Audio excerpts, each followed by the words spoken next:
আসসালামু আলাইকুম সবাইকে। শুভ সকাল। সকাল সকালে একটা নতুন ভিডিও নিয়ে আসলাম। খুব ছোটোখাটো একটি ভিডিও। সচরাচর সব প্রেগনেন্সিতেই হয়তো বা ডায়াবেটিক্সের প্রবণতাটা থাকে না, যেটা আমার হয়েছে হঠাৎ করেই।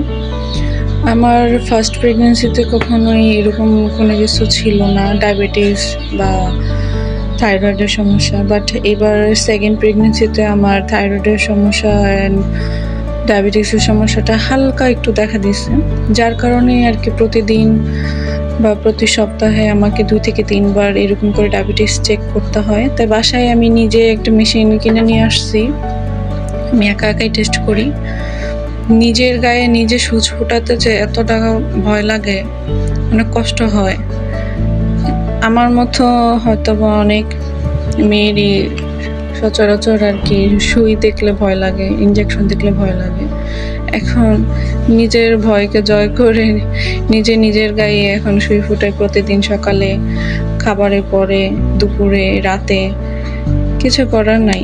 আর ডাক্তার আমাকে বলছে প্রতিদিনই চেক আপ করে এটা আমাকে একটা চার্ট লিস্টে পূরণ করে নিয়ে যেতে হবে।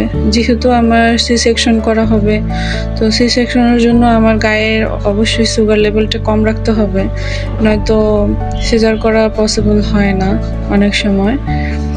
আর আমার অলরেডি একদমই কম আছে সুগার লেভেল, তবু আমি প্রতিদিনই এরকম করে চেক আপ করি মনের একটা ভয়ের জন্য।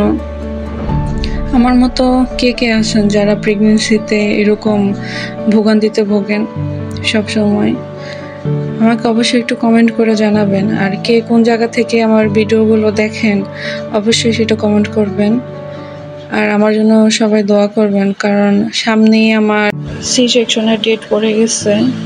আর সি সেকশন মানেই তো একটা বিপদ, আর বিপদ বললেও ভুল। একটা অনাগত সন্তানের মুখ দেখা প্রত্যেকটাই বাবা মার জন্য অনেক খুশির হয়ে থাকে। তো সবাইকে অনেক ধন্যবাদ। আসসালামু আলাইকুম।